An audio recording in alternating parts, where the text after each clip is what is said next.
Hello, everyone. I hope you enjoyed the interview with Allison. She is right here. And of hmm course, I'm Vernon. Um, so please use the Zoom Q&A answer questions. For some reason, the Whova doesn't have a Q&A section like it usually does. So I'll keep an Mm, eye on the chat area if you wanted to ask questions there. But I hope okay. you use the Q&A on the Zoom area. So yeah, keep the questions going. But until you guys do, I will have sort of an icebreaker question, I suppose. Okay. So thinking back on what you mentioned in our talk about this thing about women having to be right or at least not be wrong, Mm. uh, do you think that's the sort of thing that's influenced the creation of sayings like "if mama ain't happy, ain't nobody happy," or "happy wife, happy life"? Both implying that woman is always right. Mm. Well, I think it's a combination of things because if even if somebody wants to be right, if they don't have the social influence to make their wants become sort of the central driving force of whatever situation they're in, then it's not going to happen for them. But so it's a combination of the fact that women tend to set the emotional tone. They tend to, and when I say the emotional tone, the emotions are how we make decisions about things. So if you want an example of how this works, you can look at like a Hollywood movie, and you will see this event reaction or person reaction sort of formula. And what will happen is an event will be presented, and then a woman will react to it. And if there isn't a woman in the film, the woman's place will be replaced by either a child or maybe an animal or anything that's perceived to be more vulnerable than the male actors in the film. So you will have this event presented, and then a woman will react to it. And that is how it's supposed to be perceived by the audience. And if you think about it, you've seen this a lot. Like something will blow up, and then a woman will gasp out in shock or scream, or and then also the basic moral framework of a story is established by a woman's reactions. So you understand the story if a woman is trembling in fear over some man who's menacing her. You know exactly who the villain is, and whoever is going to come in and save her from that man is, and then you have the whole story right there. So it's the story comes out of the woman's emotional reactions to whatever situation she's in, whatever event has just occurred. People, like the way that we establish villainy in a story is, of course, the villain treats women badly. And if it's a villain who doesn't do that, usually they're an anti-villain with redeeming qualities. you know uh, and I mean, there are some I'm sure feminists would point to some minor um, like ways that you can defy this trope. For example, in Jack Nicholson's character in As Good as It Gets, that famous line, a woman asked him, a woman who was chasing after him sexually, who he wasn't interested in, asked him, or at least chasing after his attention, who he wasn't interested in, tried to corner him in a elevator while he was desperately hitting the down button to get close the doors. And she said, "How do you write women so well?" And he said, "I think of a man and I take away all reason and accountability." So I mean, that's an example of like I guess a humorous like ribbing on women, but in some ways you get away with it because of the framing of the character and how he approaches the women in his life. And but for the most part, a character who treats women badly is going to be considered to be a villain, no matter what. And that is because of the event reaction sort of formula that they have, and women setting the tone of how we're supposed to respond emotionally to things and events and people around us. So when women want to be right, and those sayings like, happy wife, happy life, and if mama ain't happy, nobody's happy, is based on the fact that women set the emotional tone of a family, of a situation, of whatever, of a relationship. And and because of that, they have the power to sort of create compliance to their emotional wishes. And so that's what I would say is sort of the combination of the two that creates that kind of perception. And of course, feminists insist that this isn't the case, and that men don't actually listen to women and don't care about women and want to provide and protect for women. as they, rely on that very fact for their entire existence and all of their rhetoric, or the usefulness of their rhetoric. So that's what I would say about that. It's like the combination of the fact that women set the emotional tone and the fact that women want to be right. They like being right. I think everybody likes being right, but women have the extra opportunity of manipulating the emotional situation so that they are indeed right. And there's actually a very interesting example of that. Now, this example comes from Brian Martinez, my co-host, who watches a lot of media. And he watched recently, I'm guessing, some woke story. I think it was in the Marvel universe. It was set after Thanos killed a whole bunch of people, and it was following a female anti-hero. And the people who wrote this story attempted to make the female character both the moral actor in the scenario and the emotional response to the scenario. And so what ended up happening was this situation where the woman actually killed someone, and then she was the primary emotional response to having murdered another human being, which was just like, Brian was looking at this, is just bizarre. And it's because there's sort of a balance going on here. Although women are the ones who emotionally respond, so they give actions, events, people, like they tell us how we're supposed to view them morally and emotionally. Generally, the character that does that is not the character that's capable of the most harm in a story. That makes sense? Like, because if they are, they become the villain. If everything revolves around them emotionally, and yet they are capable of the greatest amount of harm, that means they can justify anything. Right. Think about it, because they could blow up the world and then, be like, oh my God, it's so wonderful. And because they're setting the emotional tone, that's what it is. Mm-hmm. So there's that balance that if the character has the greatest ability to act, as the female character did in this Marvel thing, they cannot by definition be the one reacting to their actions. Okay. Now I got a lot of questions coming in. Thank you guys. So I'm going to start with one from Huva real quick, and then I'll get to the Zoom ones. George McConnell asks, "Hi, Alison. I really enjoyed the discussions you have with Brian about fairy tales, and when you both got together with Janice the other night to discuss the Bostonians, any plans, the three of you, doing this with more novels?"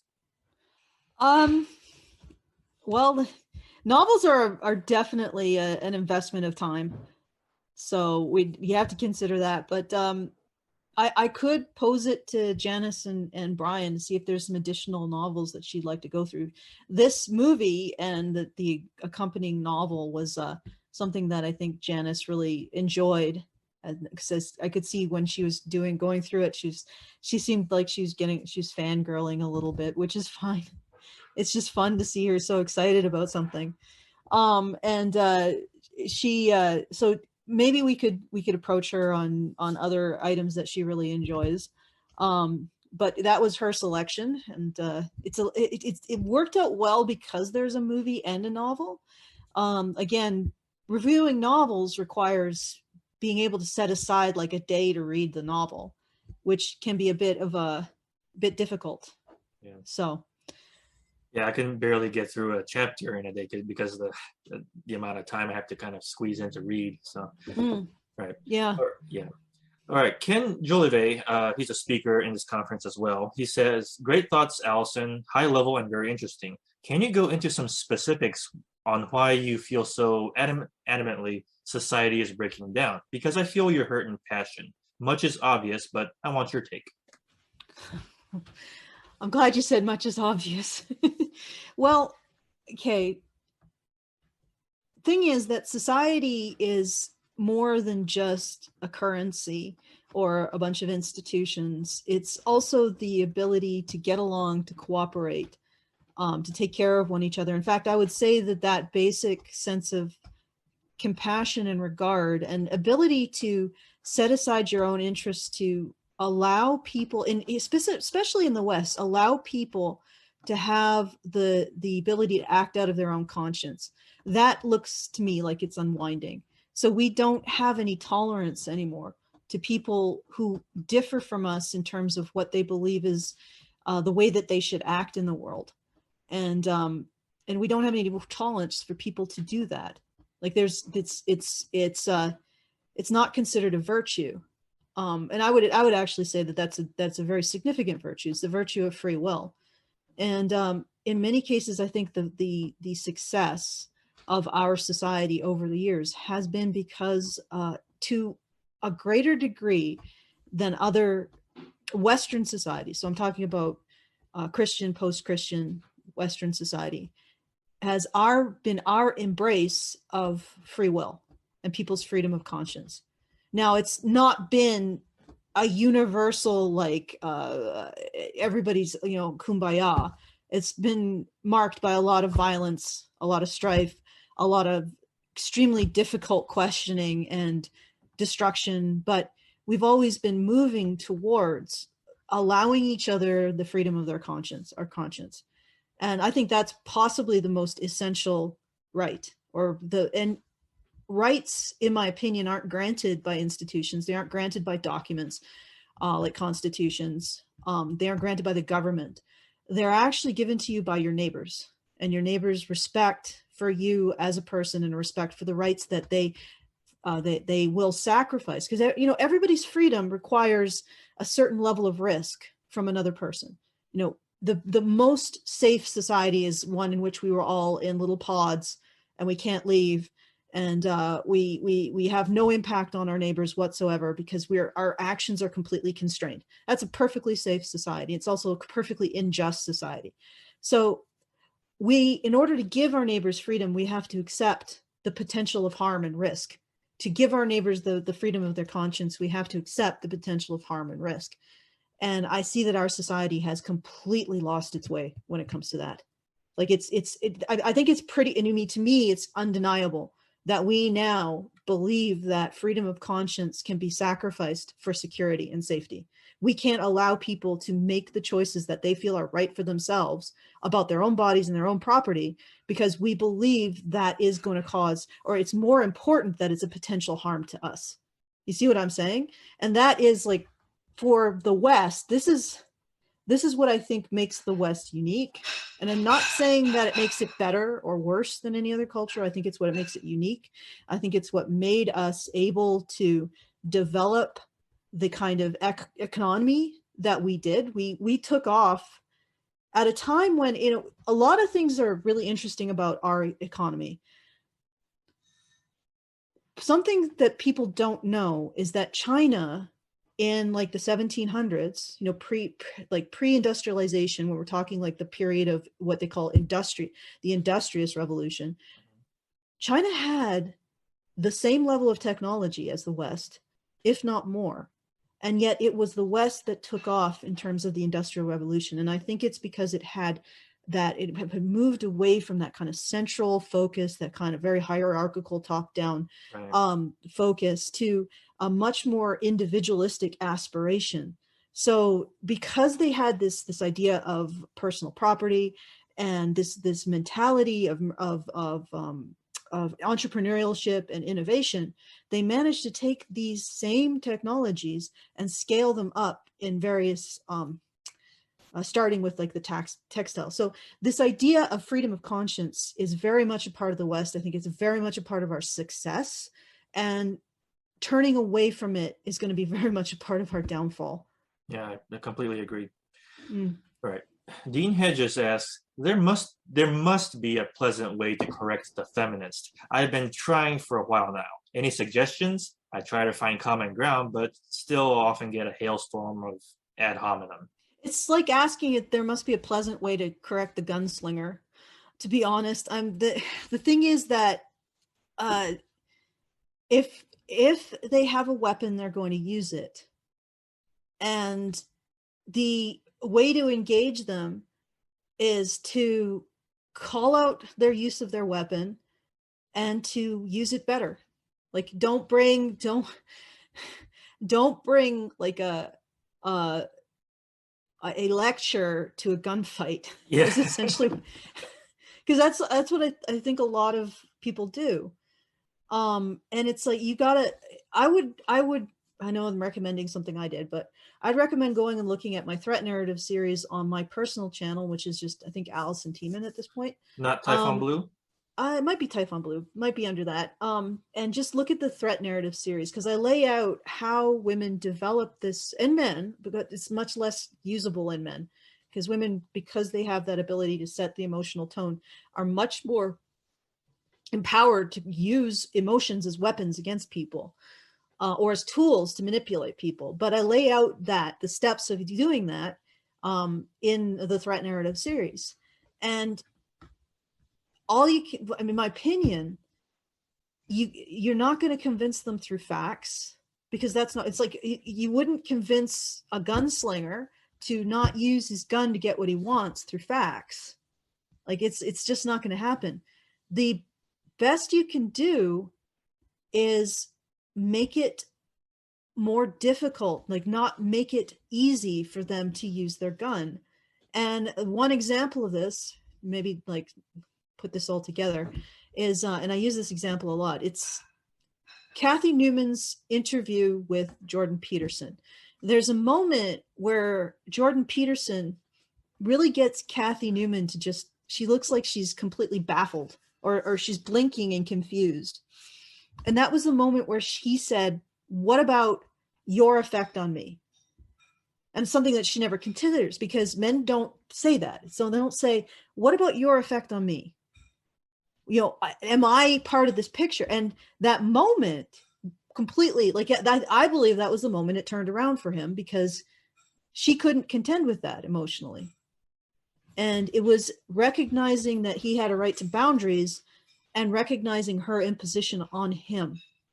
I think it's one of the reasons also that Jack Nicholson's character in As Good as It Gets actually gets away with what he does, because there is sort of he does that, recognizing his own boundaries with women, and sort of being like, yeah, you go, no, don't impinge on them. So he gets away with a little bit more of what we would term misogyny, without becoming the villain of the piece, and in fact retaining our sympathy. Right. But so that's something I would look into. I think it's a very complicated subject, because you really have to understand what women are actually doing. And again, yeah, you can have as many polite conversations as you want, but if a person thinks that your disagreement is a violation of them and aggression against them, then the only thing you can do to have a pleasant conversation with that person is to agree. That's it. And they set the terms, they decide what's acceptable, and that's it. So if you want to have a pleasant conversation, that's what you do. If you want to have a real conversation, like I don't have, you could ask, I think Cassie J actually had something that might help, at least for more reasonable feminists. You try to meet them where they care. For her, she said that the long conversation she had with Aaron Pizzi about women, and how Aaron showed that she cared about women, and Cassie J received that, and realized that, it wasn't an either or situation. So you could do that. You could try her method, but I may not be the one to ask, because I'm so infuriated by the fact that it seems so difficult to people to just care about men. Exactly. I don't want to have pleasant conversations with people who start out with beliefs that are so viciously anti-male. It's disgusting. And this is, maybe it's a moral failing with me. I just want to punch him, metaphorically, verbally in the face. Right. So I might not be the one to ask here. All right. Yeah, thanks for that question. Now, Douglas Wallace has a question. You talk of the way that women will turn on men rather than on women who are attacking them. Does this explain why so often feminist complaints of men actually turn out to be problems with feminists? Oh yeah, I would say that, and I'd say that, having said that, feminist women will definitely turn on other women. I'm an example of that pretty pretty clearly. Um, and and I've gone through a pretty nasty experience on that. What they do with men is they attack men as a general concept in many ways. And they'll also use men as sort of tools or pawns in their conflicts with women. There's something I remember, I believe it was from a book on women bullying, female bullying. And there was one woman or one girl in high school who had a rivalry with another girl. And that girl got a boyfriend who's apparently like on like the football team or whatever. So it's so a higher status according to the high school rules, sort of young man. And her rival got him as a boyfriend. So she did her level best, even though she had no actual interest in this boy, to get him into a relationship with herself. So to break up their relationship and get into a relationship with him. And no interest in him. Like as soon as she did that, she basically dumped him. And I was like, that's sort of an example of it, that women will use men as tools in their own conflicts with each other. And like many cases, like you can see that with war and fighting between men. Let's you and him fight, that game of let's you and him fight. And so it's not just projecting their own failings, their own dark self onto men. So for an example of that is to say that, oh, it's to ignore the evidence that men who sexually abuse are one, a minority of men who have a greater, like they are more genetically distinct. I think it's 2 times more genetically distinct relative to normal men. Rapists, male rapists, are 2 times more distinct genetically from normal men as gay men are from straight men. So they say that those men represent, or they blame normal men for the actions of deviant men who are completely different from them. And instead of recognizing that it's a cycle of abuse, and it's often instigated by women. So they're projecting a dark effect of women's own behavior onto men and calling it rape culture so that they can blame men for something that is in many cases not under all women's control, but can be laid at the feet of female sexual predators, a lot of it.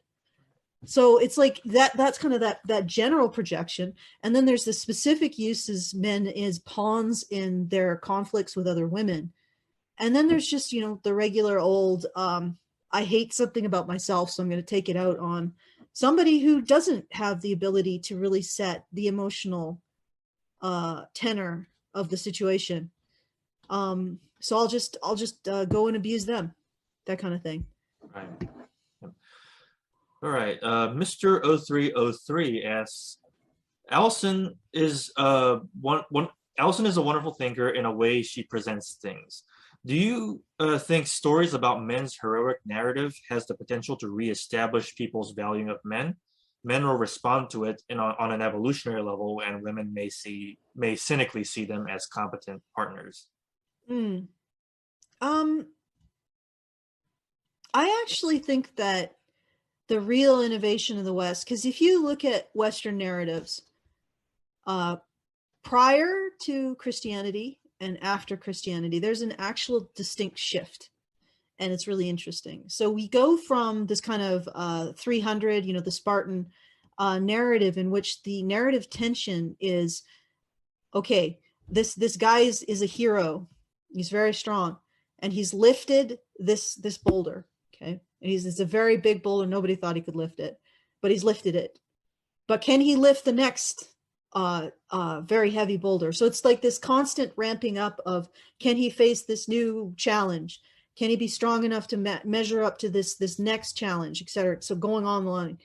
And after Christianity, there's this reframing and refocus on a much more moral question. So the question goes from, can he survive or can he triumph, to will he make the right choice? And The reason why that is, I believe, is because under Christianity, the sort of the masculine example becomes Jesus Christ. And if you look at the mythology and the stories surrounding it, Jesus, I had a comment sort of call me out or sorry point this out, and I was like, well, yeah, that's the point. Jesus is not like he's depicted now as this really great, cool guy, great guy, but he was actually very disagreeable, irascible. Like he's not necessarily very pleasant. A bit of a gadfly, always speaking back to authority, that kind of thing. He's not a goody goody, and and there were some hints that he might actually be selfish and self-interested.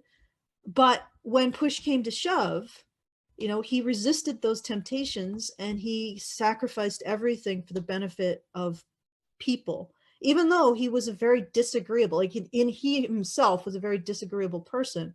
He still sacrificed because of that belief, not just the belief that it's the right thing to do, but the sheer mendacity of refusing to become what, or they were trying to make him hate. They were trying to make him regard them as to beg for his, to beg for like to beg for his not salvation, but to beg to be released or to be alleviated from, beg for mercy, to beg for mercy or to hate and spit at them. He did none of that. It's the ultimate act of defiance and stubbornness. He retained his sense of moral agency to the bitter end. And so there's that quality to it too. And that changed how we approach narrative. From that point forward, there was a lot more of narrative tension based on the question, will he do the right thing? As opposed to, will he survive, or will he be strong enough to triumph over his foes? Will he do the right thing? And at the end of the talk that we had with Janice, when Janice had to leave, I explained that an example of this kind of change in narrative tension is the movie On the Waterfront, where Marlon Brando plays a former boxer who took the fall to enrich a corrupt union boss and then became his thug. And he has this philosophy of, just go along to get along and get yours, and don't worry about the greater situation or what's right or what's just. And his boss ends up, with his help, but it accidental help. So he wouldn't have done it if he'd known that his boss was going to kill his friend. He kills his friend who was going to testify against him. And what Marlon's character does is he just sort of brings these enforcers to his friend, thinking that they were just going to rough him up, and they end up killing him. And in the meantime, his friend's sister comes back, and they start to develop a closeness and affection or a relationship. And he starts to question the morality of his choices, his philosophy in life, and how he's just become very selfish and self-interested. And so he starts to question this stuff. He gets the opportunity to speak out, to testify against the corrupt union boss, and he declines it. But then he reconsiders and decides to go, or is looking like he's going to actually be a threat to the union boss. So the union boss takes Marlon Brando's character's brother and tells him, you got to put pressure on your brother. And instead, his brother protects him. And then the next thing he know, his brother's dead too. And then he decides to testify. And you'd think after testifying, he would be lauded as a hero, but that's not the case.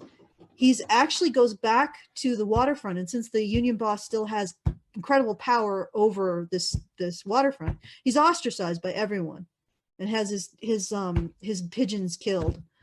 And the final confrontation comes, and he doesn't it doesn't come out like the usual, like you'd expect from the traditional kind of narrative where he goes and he confronts the union boss and kicks the ever living shit out of him or whatever.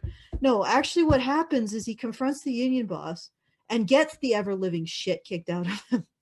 Like he's close to death. He can barely walk. And the final culmination, the final scene, is that he has to get up. The guy who's over top the union boss, since this testimony has gone through, the union boss is losing his power. All that has to happen is that the workers have to agree to continue to work outside of the, because originally, oh, I'm screwing this up and I'm sorry. Originally, the union boss worked or had the power over who could work. So the real thing that needs to happen is that the workers on the docks need to stop listening to him, and they need to go back to work in a fair system where this corrupt union boss isn't forcing them to give him favors in order to work. But they don't want to do it because they're afraid of his power. They're afraid of being socially ostracized. Right. But Marlon Brando's character confronts the union boss, gets the ever-living crap kicked out of him. Then the people on top of the union boss who are disavowing him, say, okay, come get to work. You know, if you want it, everybody who's able-bodied is going to have a job now. But the guys aren't refused to go because they're still afraid of this union boss. And he has to get up, you know, beaten to a pulp and walk and take a job, or take his job from the guy on, you know, the foreman of the entire thing. And it's just this powerful scene where he's barely able to stand. He goes and he gets it, and then everybody else follows him. But that is the kind of story that you wouldn't have seen pre-Christianity. It would have been the, can you power up? Can you overcome your enemy? Can you survive this situation like Odysseus? Can he survive and get back home? That kind of thing. Or even an Achilles, will he actually get up and fight? But it's not, what decision will he make? You know, gotcha. Will he make the moral decision? Yeah, I think I understand what you mean. Yeah, that I think actually comes from this Western this focus on freedom or free will yeah. and freedom of conscience. Right. Like we have a fascination with watching the process of a person developing their moral conscience. And it's something that I think is really unique to us, and it's something that we're losing. And it's that kind of story, watching men develop their moral conscience, because before, you know, he had everything, right? He had a job, a steady job that he really didn't need to work at. He had, well, he wasn't really shown, but he probably could have had whatever woman he wanted. And so he's basically living the life, right? He had to throw all of that away in order to stand up to his own morals, or to stand up for his own morals, which were completely, in many ways, completely separate from what was the establishment of his area, which is why he was ostracized by everyone around him, because he was standing up for himself and his own morals. And they didn't want to take part because they were all just taking care of their own, you know. And it's an act that I think that hero's journey, which I think is unique to the West. So I'm going to disagree with Joseph Campbell there. That hero's journey is what we need to get back to, that recognition of people's freedom of will and the right to act out of their conscience and the right to stand up to authority. You know, that kind of, those kind of stories are really what's going to bring it back. Not necessarily that, oh, can he lift the next heaviest boulder? You know, stay tuned for next week. Yeah. You know, yeah, that's a good summing up there. All right, so now we're going to get some more questions. Sean G asks, will men not trying to please women anymore make them even madder than they get when men feel and try to please them? I don't think they want to be pleased, really. I'm actually sort of the opinion that maybe what's happened is that what feminist women are really looking for is a man to say no to them. Except it's so difficult because women not only have this emotional power, they have political and social power and legal power. So good luck saying no to them, you know. So it's like they're never getting what they want because because of that, they're just getting worse and worse and worse. And they won't even admit to what they want because it doesn't work that way, right? Man has to stand up and against and say no. You can't just be like, yeah, please, I want you to say no here, because it doesn't work that way, right? Right. It doesn't feel authentic or Right. something. I don't know. Well, it seems So like men are kind of afraid to do that because they might perceive the woman as being kind of uh, less powerful, even though they're more powerful. So maybe that's a different approach they can take. They're a monolith, so they have to stand up like a big. I don't mean a monolith, but something much more powerful. So they have to stand up to them on that basis. Does that mm, make sense? um uh run that by me again. Yeah, yeah, Sorry. sure. Like I think maybe men hesitate to be more assertive about the women, like saying no to them because they think they can't take it. Then that might be too fragile or something like that. But I think that, since, we're kind of establishing that women do have much more of the power, maybe we can Mm, just stand up to them as such and encourage men to say no more. It's a mm. bit kind of workaround. It's kind of a weird theory I got, but Yeah, they men can use this focus on equality to actually justify doing that. So yeah, you could work on it. You could work that way. I mean, really, if you want to pursue equality, that means that women also have to consider what men think and their own internal life. Although we all know that equality isn't equality, at least the way feminists measure it. right. Yeah. Okay.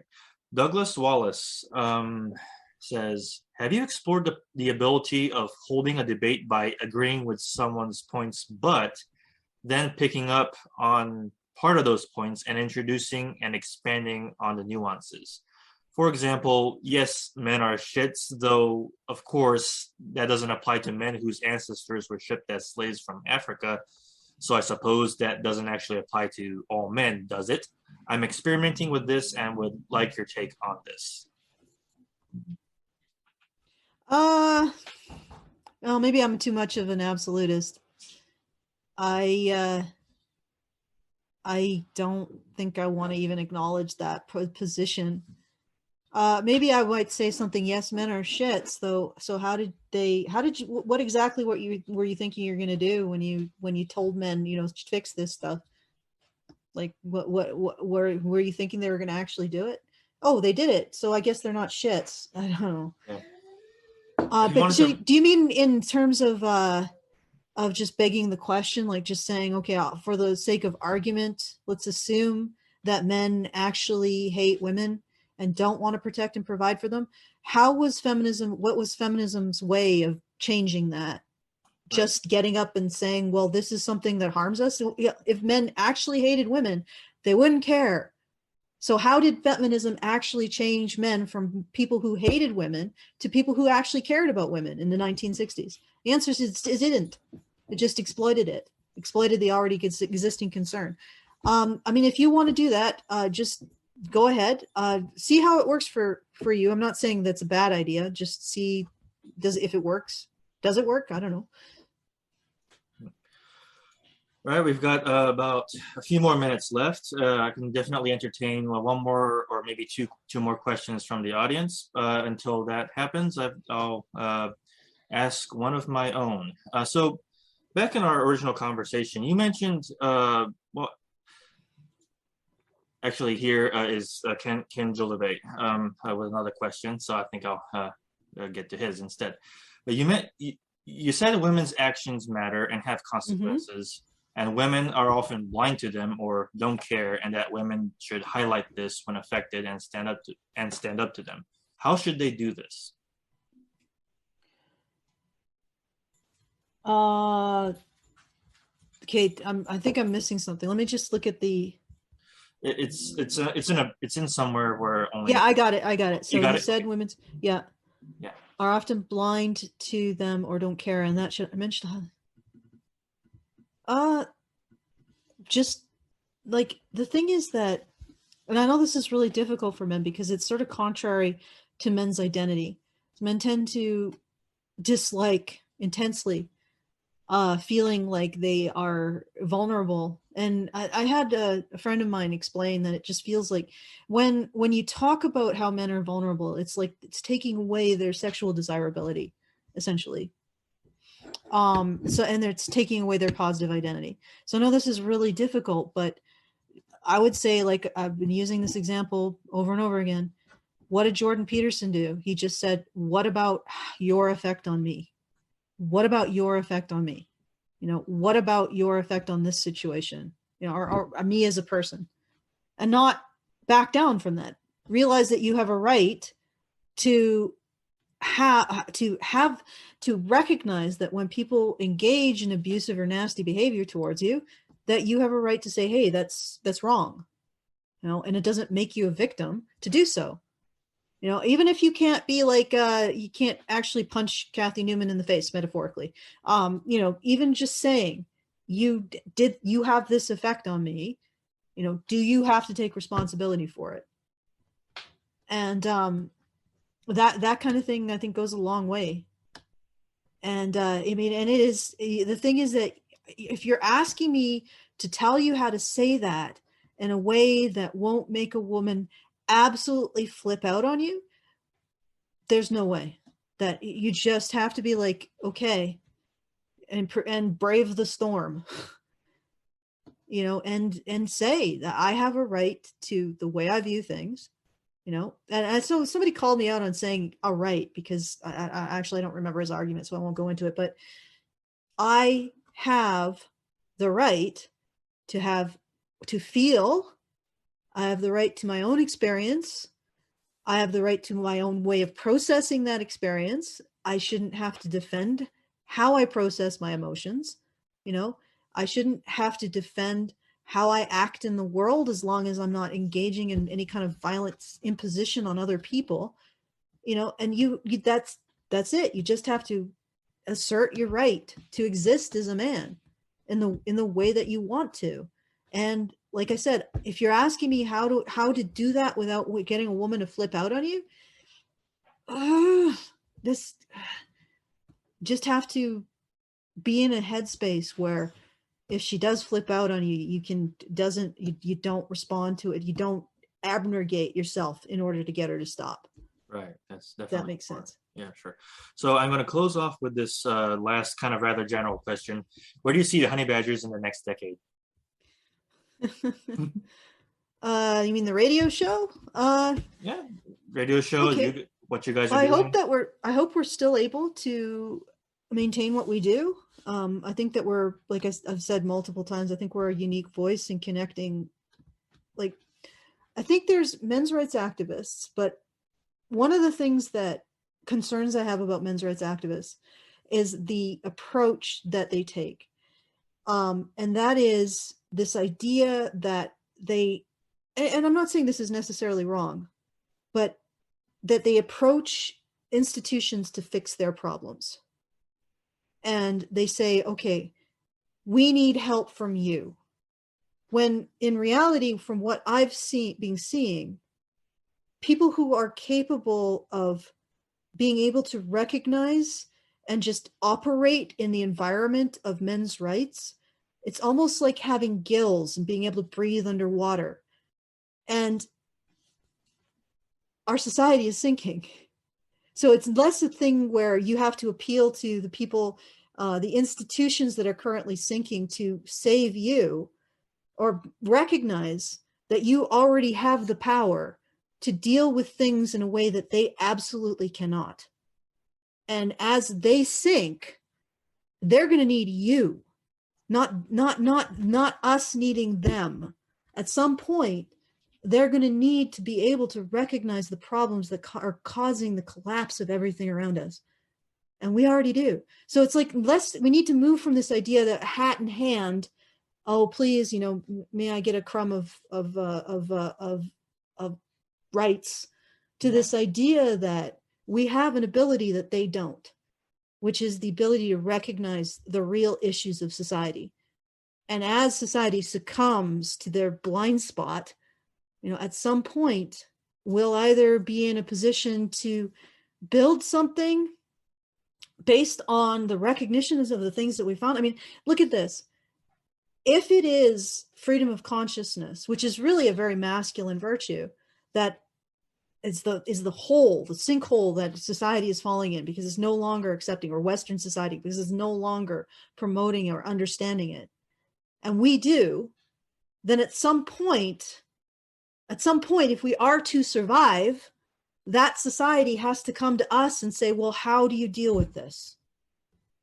And going to them with hat in hand is like, it's the wrong attitude. But having said that, I understand that we can't stop doing that, because at the moment right now, there still is significant power of this narrative over a lot of ways that they control men's lives. And if you have gotten into a situation where you could lose your kids, and so I understand the sympathy for needing to do that, but at the same time, as you can do that while understanding that it's not a situation where you have your hat in hand and you're begging another person. It's actually a situation where you have an ability that they don't, and eventually that ability is going to be needed, because look at what they're doing. They are intimately they are engaged in intimate acts with the pooch, shall we say. Now, and I think that we at Honey Badger Radio, I think that is the approach that I want to take, is that to remind people that we aren't really the ones with the men's issues problem, because we recognize them. We recognize them as a problem. Yeah. It's everybody else who has the problem. Societies, like you said. Yeah, it's everybody else who has the problem. Right. And at some point, like I said, if they are going to fall into that sinkhole, if they're ever going to get out of it, it'll be because they eventually came to us and said, how the hell do we get out of this? Because right. You're already able to recognize the very problems that we can't even look at to solve. Okay. Right. Yeah. Do you have time for one more question? Sure. One more question. Yeah. Okay. One more final question and no more. I got one from Philip. I just wanted to get his in because he asked something, right as I said that was going to be a last question before, but it's the real last question. I think extreme honesty in regards to women's and men's behavior in a relationship has to be exercised from the very beginning. Do you agree? Yes, I would agree. And it's good to I think extreme honesty about men and women's behavior, and if you can find a woman who is willing to be that honest, she's probably already, to be honest, she's probably already integrated like the masculine approach to the world into her own approach. And what I mean by that is she probably, at least on some level, is willing to take responsibility for her actions, which means she recognizes those actions' consequences in the greater world. And in a way that's not just, oh, people don't like me if I do this, but in a way that's principled and ethical. So yeah, it's like, yeah, I think that is critical. It's not really a very elaborate question, because it's just going to be answered with yes. Yeah. You should do that. Right. Absolutely. I completely agree. Well, I think that's all the time I've got for this one. Thanks so much for the great questions, everybody. Thank you, Alison, for joining me today. Mm-hmm. And I hope you're feeling better since our last conversation as well. Well, I don't have the black glasses on, so not quite as dealing with the cluster headache. Yeah, you look so cool, though. Thanks. Yeah. All right, guys. Take care, everybody. Next is Tim Goldich. His his interview with us. That's going to be there, and then it's going to be the Q&A for him. So don't miss that one. So, all right, everyone, take care. Thank you, Alison. Thank you. Bye-bye.